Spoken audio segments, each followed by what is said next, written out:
Taste the Daily. Chennai சேக்பாக்கம் பகுதியில் உதயநிதியின் வருகையையொட்டி குடிசை வீடுகள் திரைச்சீலைகளை கொண்டு மூடப்படுகின்றன. ஏழைகளையும் ஏழைகளின் நிலையையும் பார்க்க உதயநிதிக்கு மனமில்லையா என மக்கள் கேள்வி எழுப்பி வருகின்றனர். கூடுதல் விவரங்களை நமது தலைமை செய்தியாளர் ஜெயக்குமார் வழங்க கேட்கலாம். வணக்கம் ஜெயக்குமார், விவரங்களை சொல்லுங்க.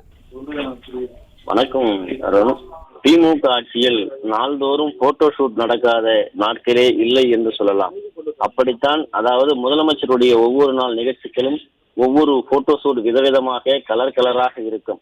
தன்னுடைய தந்தையை மிஞ்சும் விதமாக துணை முதலமைச்சராக இருக்கக்கூடிய உதயநிதி ஸ்டாலின் மிக பிரம்மாண்டமான முறையில் ஒரு போட்டோ ஷூட்டை இன்றைக்கு நடத்தி இருக்கிறார். அந்த காட்சிகளை தான் நாம் பார்த்து கொண்டிருக்கிறோம். அவருடைய 5 நிமிட வருகைக்காக தெரு முழுவதும், அதாவது சாதாரண மக்கள், அடித்தட்டு மக்கள் வாழக்கூடிய குடிசைகளை வண்ண வண்ண துணிகளால் ரகரகமாக போட்டு மறைத்து வைத்திருக்கிறார்கள். திமுகவுடைய ஆட்சியில் போட்டோ ஷூட் நடக்காத நாட்கள் இல்லை என்பதற்கு இது ஒரு மிகப்பெரிய எடுத்துக்காட்டாக இருக்கிறது.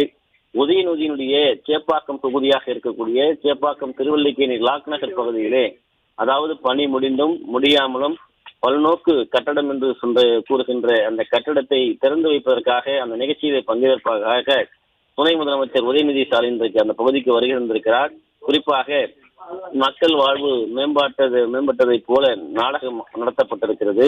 அந்த பகுதியில் இருக்கக்கூடிய அடித்தட்டு ஏழை எளிய குடிசையில் வாழக்கூடிய மக்கள் வண்ண வண்ண அந்த கலர் துணிகளால் மறைக்கப்பட்டு அந்த பகுதியை அவர் பார்க்காதது போல, அவர் கண்ணில் படாதது போல, இந்த பகுதியில் அழகாக இருப்பது போலவும், இந்த பகுதியில் வாழக்கூடிய மக்கள் மிக செல்வந்தர்களாக இருப்பது போலவும், அந்த தெரு வண்ண வண்ண துணிகளால் தினந்தோறும் எண்ணிக்கொண்டு இருப்பதும் போலும் ஒரு போட்டோ ஷூட் நடத்தப்பட்டிருக்கிறது.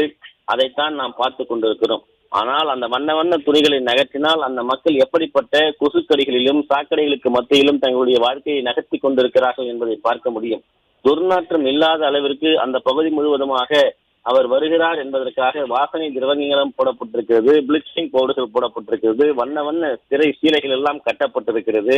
இப்படி ஒரு பிரம்மாண்டத்தை போட்டோ ஷூட்டிற்காக, தொலைக்காட்சிகளிலே ஊடகங்களை செய்தி ஒளிபரப்பதற்காக இப்படிப்பட்ட மிகப்பெரிய ஒரு அரங்கேற்றம் செய்யப்பட்டிருக்கிறது. தனது தந்தை ஸ்டாலினை மிஞ்சும் விதமாக உதயநிதி ஸ்டாலினுடைய நிகழ்ச்சி இருக்கிறது என்று அந்த பகுதியில் இருக்கக்கூடிய மக்கள் விளம்பரத்திற்காகவே இந்த ஆட்சி 4 ஆண்டுகளை கடத்தி இருக்கிறது என்பதை வேதனையோடு கண்ணீர் சிந்தக்கூடிய அந்த அவல நிலையும், இந்த ஆட்சியின் மீது பகிரங்க குற்றச்சாட்டுக்களை வைத்திருக்கக்கூடிய அந்த அடித்தட்டு மக்களுடைய கண்ணீரையும் இது காண்பிக்கக்கூடியதாக உள்ளது.